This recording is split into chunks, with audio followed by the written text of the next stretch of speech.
कश्मीर में फिर से आतंक ने दस्तक दी है। सुरक्षा को करना पड़ेगा फिक्स। आप देख रहे हैं सरकारी चालीसा का एपिसोड नंबर 6। मैं हूं दीपक खजूरिया, मेरे साथ मेरे सहयोगी पवन शर्मा। बात करते हैं कश्मीर के आतंक की। सबसे पहले करीबन पिछले 24 घंटे से लगातार कश्मीर में हुए बड़े आतंकी हमले की चर्चा हर जगह हो रही है, केंद्र से लेकर जम्मू कश्मीर यूटी तक। और बात यह है कि आखिर क्यों निहत्थों पर गोलीबारी की गई, क्या कारण था कि पिछले 10 सालों में ये कश्मीर में हुआ दूसरा सबसे बड़ा आतंकी हमला है पुलवामा हमले के बाद। और धारा 370 जाने के बाद कश्मीर के सोनमर्ग में हुआ ये हमला सबसे बड़े हमलों में गिना जा रहा है। 7 लोगों की मौत, 6 से 7 जख्मी। एनआईए ने जांच शुरू कर दी है, ये लेटेस्ट इंफॉर्मेशन है। एनआईए की एक टीम आज दोपहर बाद गगनगीर पहुंची, सबूत जुटाए और जांच शुरू कर दी।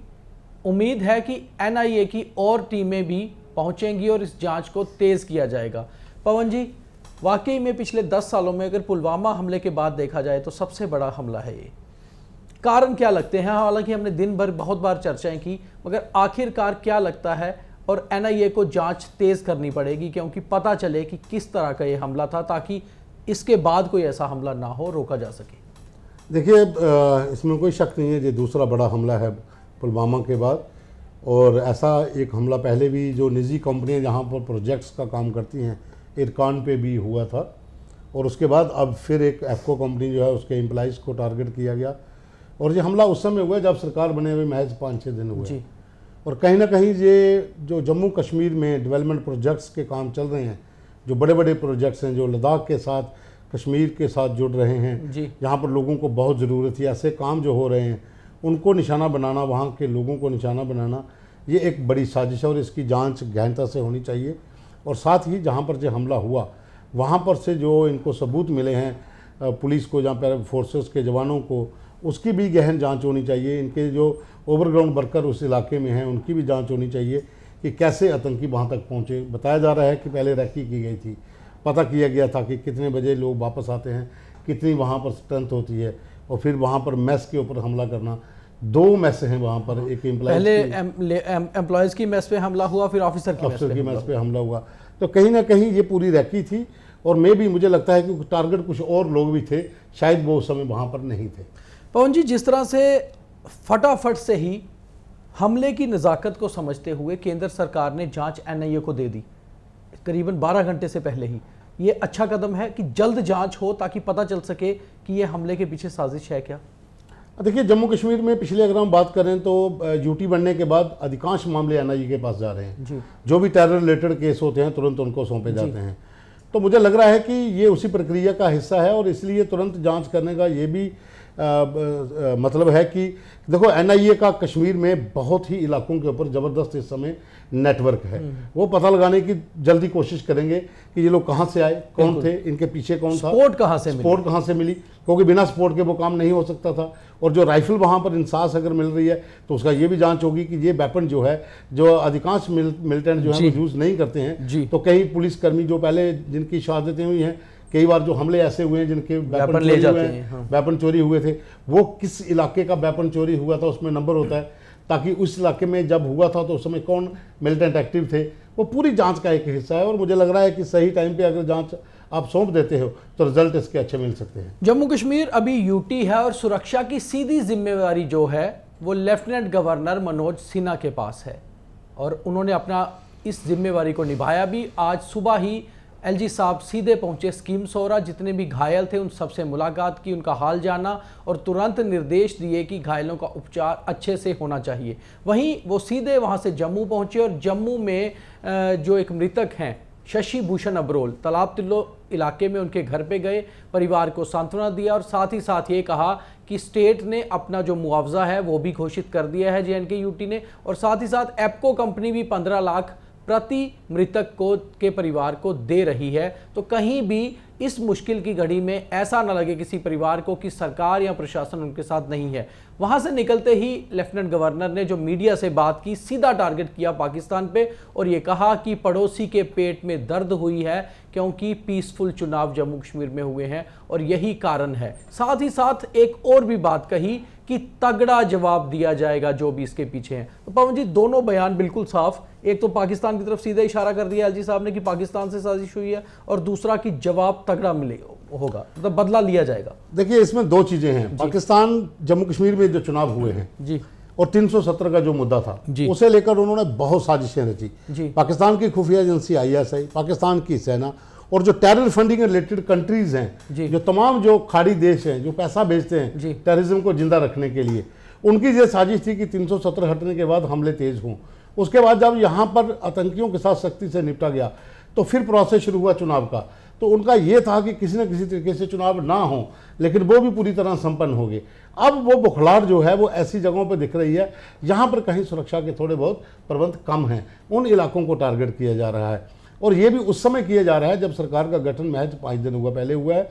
और जो LG साहब ने कहा है कि तगड़ा जवाब दिया जाएगा, इट मीन्स कि वहाँ पर जो सुरक्षा एजेंसी के लोग हैं, जो पैरामिलिट्री फोर्सेस के जवान हैं, भारतीय सेना के हैं, जम्मू कश्मीर पुलिस का जो स्पेशल ऑपरेशन फ्री हैंड दे दिया गया है कि इनको ढूंढिए और इनको खत्म करिए। अच्छा, सीधे से हालांकि चीफ मिनिस्टर उमर अब्दुल्ला के पास होम डिपार्टमेंट नहीं है, मगर उन्होंने भी आज मीडिया से बात करते हुए कहा, इशारा यह किया कि 35 सालों के आतंकवाद में आखिर मिला क्या, तो ऐसी घटनाओं पर रोक लगनी चाहिए। और उमर अब्दुल्ला ने एक और चीज़ कही कि ये लोग जो हैं ये पीस को बिल्कुल नहीं चाहते, शांति प्रिय लोग नहीं हैं जो ऐसा करवाते हैं। और जाहिर सी बात है कि ऐसा हमला कश्मीर में बहुत सालों बाद हुआ है, करीबन 2 दशकों बाद, और इसके बारे में सोचना ज़रूर पड़ेगा, जांच करनी पड़ेगी। और उन्होंने आज सुबह DGP नलिन प्रभात से भी बात कही और एक बात उन्होंने चीफ मिनिस्टर ने बहुत सही कही कि ऐसे जो भी प्रोजेक्ट्स हैं, जो जितनी भी बड़ी कंपनीज ऐसे प्रोजेक्ट पे काम कर रही हैं, निजी कंपनियां, उनको चाहिए कि अपनी सुरक्षा मजबूत करें और अगर कुछ कमी है तो सुरक्षा स्टेट की पुलिस से या फिर पैरामिलिट्री फोर्सेस से भी लें। तो इशारा CM पहले भी रह चुके हैं, उमर उस समय भी मिलिटेंसी थी। एक तरह से उनकी ये बात सही थी कि निजी कंपनीज को भी अपनी सुरक्षा मजबूत करनी पड़ेगी। देखिए, निजी कंपनी को सुरक्षा मजबूत करनी पड़ेगी। आप क्या कर सकते हो, वहाँ पर ऑटोमेटिक वेपन के साथ तो आप सिक्योरिटी ले नहीं सकते हो। आपको तो अगर प्राइवेट सिक्योरिटी लेनी है तो आप ज़्यादा से ज़्यादा एक्स सर्विसमैन को लोगे तो उनको तो आप वही दो नाली बंदूक दे सकते हो। अगर बड़ी भी आप डिफेंस से कोशिश करेंगे सपोर्ट लेने की तो आप उनके लिए 303 के लाइसेंस ले सकते हो और कोई आपको वेपन्स नहीं मिल सकता है। दूसरे वेपन्स प्राइवेट मिल सकते हैं। लेकिन मुख्यमंत्री रह चुके हैं, उस समय स्टेट थी, उस समय होम डिपार्टमेंट अपने पास था, पैरामिलिट्री फोर्सेस को इनको रिपोर्ट करनी थी। अब कहानी उल्टी है, अब सारा मामला सेंटर के पास। मगर पवन जी, जिस तरह से NHPC या पावर ग्रिड को पैरामिलिट्री फोर्सेस की सुरक्षा मिली होती है, CRPF की या ITBP की, तो मुझे लगता है ऐसी जो बड़ी कंपनीज हैं जहां बड़े कैंप हैं, परिवार रहते हैं, बड़ा हब है, ज़्यादा लोग हैं, मुझे लगता है वैसी सुरक्षा दी जा सकती है अगर ज़रूरत हो तो। देखिए, जो NHPC है या दूसरे हैं, जब वो सरकारी उपक्रम आप कह सकते हो कि वो आधा कॉरपोरेशंस हैं और वो उनको सेंटर प्रोवाइड करता है। आप जो निजी कंपनीज हैं, इन्होंने अगर टेरर रिलेटेड इलाकों में, जैसे नॉर्थ ईस्ट में कुछ कंपनीज काम कर रही थी, उनको वहाँ की जो लोकल पुलिस है वो गार्ड करती है, या फिर पैरामिलिट्री फोर्सेस की कुछ कंपनियां उनको मिलती हैं, उसका खर्चा इनको खुद देना पड़ता है। वो कंपनीज पे डिपेंड रहता है उनकी पॉलिसीज़ क्या हैं। वो अभी जांच का विषय है कि कंपनीज ने अप्लाई किया था नहीं किया था, क्योंकि आपको अगर कश्मीर जैसे इलाके में काम करना है, स्टेट गवर्नमेंट तो आपको सिक्योरिटी देगी, लेकिन आपको इंटरनल सिक्योरिटी इसलिए चाहिए कि वहाँ पर जहाँ पर आप काम कर रहे हैं, दूर दराज के अगर टनल के भीतर काम कर रहे हैं तो हमारी फोर्सेज बीच में तो काम करेगी नहीं। बिल्कुल, आपको सिक्योरिटी प्रोवाइड करवानी है हमने आउटर रीच एरिया से। इंटरनल एरिया के लिए आपको अपनी सिक्योरिटी रखनी है। वो कंपनी का हो सकता है कि अपना मसला भी चल रहा हो, जहाँ उन्होंने अप्लाई किया हो, गार्ड नोज, उसका तो पता नहीं। लेकिन उमर ने जो कहा कि भाई उनको अपनी सिक्योरिटी, तो कहीं ना कहीं उस कंपनी ने फिर अभी तक सिक्योरिटी नहीं ली है। बिल्कुल। तो अब कश्मीर में सियासी हिसाब से भी आज बड़ा दिन था, क्योंकि आज जितने भी विधायक जीत के आए हैं 90 के 90, जिसमें चाहे चीफ मिनिस्टर हो या बाकी मिनिस्टर्स हो, सब ने अपनी विधायक बनने की ओथ भी लेनी है, जो प्रोटेम स्पीकर मुबारक गुल ने उनको दिलाई। तो इस ओथ में खास बात यह रही कि बीजेपी के जितने भी 29 विधायक थे सभी डोगरा अटायर में नजर आए, डोगरा पगड़ी पहने हुए थे। हालांकि कुछ ने पहनावे में धोती कुर्ता भी पहना था, कुछ ने कुर्ता पैजामा पहना था और कुछ ने अंग्रेजी सूट्स भी पहने थे, मगर सर पे सबके डोगरा पगड़ी सजी हुई थी, जो एक कॉमन बात सब में नजर आई। तो कहीं ना कहीं ये बात दर्शाने की कोशिश की गई कि डोगरा बेल्ट को बीजेपी रिप्रेजेंट करती है। पवन जी, ये इशारा है? बिल्कुल, भाजपा के 29 डोगरा जी वो पगड़ियों में थे, वहाँ सजे थे जो अच्छे लग रहे थे, और एक महिला भी थी उसमें, शगुन परिहार। तो अच्छा लगा कि आप अगर इस तरह से अपनी कल्चरल, अपनी विरासत को संजोए रखते हो और ऐसे मौक़ों पर आप अपनी संस्कृति, अपनी लोक भाषा को अगर आप प्रमोट करते हो, तो लोगों को एक मैसेज आता है कि हमने अपनी भाषा, अपनी संस्कृति के लिए वचनबद्ध हैं। और ऐसा होना भी चाहिए कि आप डुग्गर प्रदेश से जीते हुए हो, आप डुग्गर के लाल हो, तो आपको डुग्गर की शान भी बढ़ानी चाहिए। तो इसमें जो खास झलकियां रही वो भी हम आपको बता देते हैं। सतीश शर्मा जो विधायक हैं बिलावर से, पुराने बीजेपी नेता भी हैं, वो धोती कुर्ता में नजर आए और उनका अटायर ऐसे लग रहा था जैसे आज से करीबन 50 साल पहले डोगरे लोग पहना करते थे। छोटा कुर्ता, उसके साथ धोती और ऊपर पगड़ी और बास्केट। वहीं बलदेवराज शर्मा और सतीश शर्मा ने ओथ लेने के बाद एक वीडियो भी बनाई, लाल चौक जाकर पगड़ी में वो लाल चौक पहुंचे, तिलक भी लगाया हुआ था और वहां पर वीडियो बनाकर अपने अपने जो हैंडल्स थे, उनके फेसबुक पेजेस थे, वहां पर उसको अपलोड भी किया, ताकि लोगों तक ये पता चले कि आज भी डोगरा पगड़ी पहन के ही लाल चौक में आज़ादी से घूमते हुए नजर आते हैं। वहीं दूसरी ओर युद्धवीर सेठी जो जम्मू ईस्ट से विधायक हैं, बीजेपी के पुराने नेता भी हैं, उन्होंने अपने शपथ ग्रहण के बाद एक नारा लगाया, जय डोगरा, जय जम्मू कश्मीर। तो ये भी बताने की कोशिश की गई कि डोगरा बेल्ट को बीजेपी रिप्रेजेंट कर रही है और पूरी तरह से मजबूत और एकजुट है। अब आगे बढ़ते हैं और बात करते हैं उमर अब्दुल्ला की। उमर अब्दुल्ला 2 सीटों पर चुनाव लड़े थे, दोनों से जीत गए थे, गांदरबल और बड़गाम। गांदरबल सीट पर वो बने रहेंगे विधायक, मगर बड़गाम की सीट छोड़ेंगे क्योंकि एक सीट छोड़नी पड़ती है। अब बड़गाम से नेशनल कॉन्फ्रेंस का कैंडिडेट कौन होगा ये इंपॉर्टेंट है, मगर लगता था पवन जी की बड़गाम छोड़ेंगे क्योंकि गांदरबल से वो हमेशा जीतते आए हैं, पुरानी सीट है। मुझे लगा था बड़गाम से वो नासिर असलम को लाते, सोगामी को, लेकिन उनको अभी एडवाइज़र बना दिया गया है जी। तो अब कोई नया चेहरा आएगा वहाँ पर लड़ने के लिए।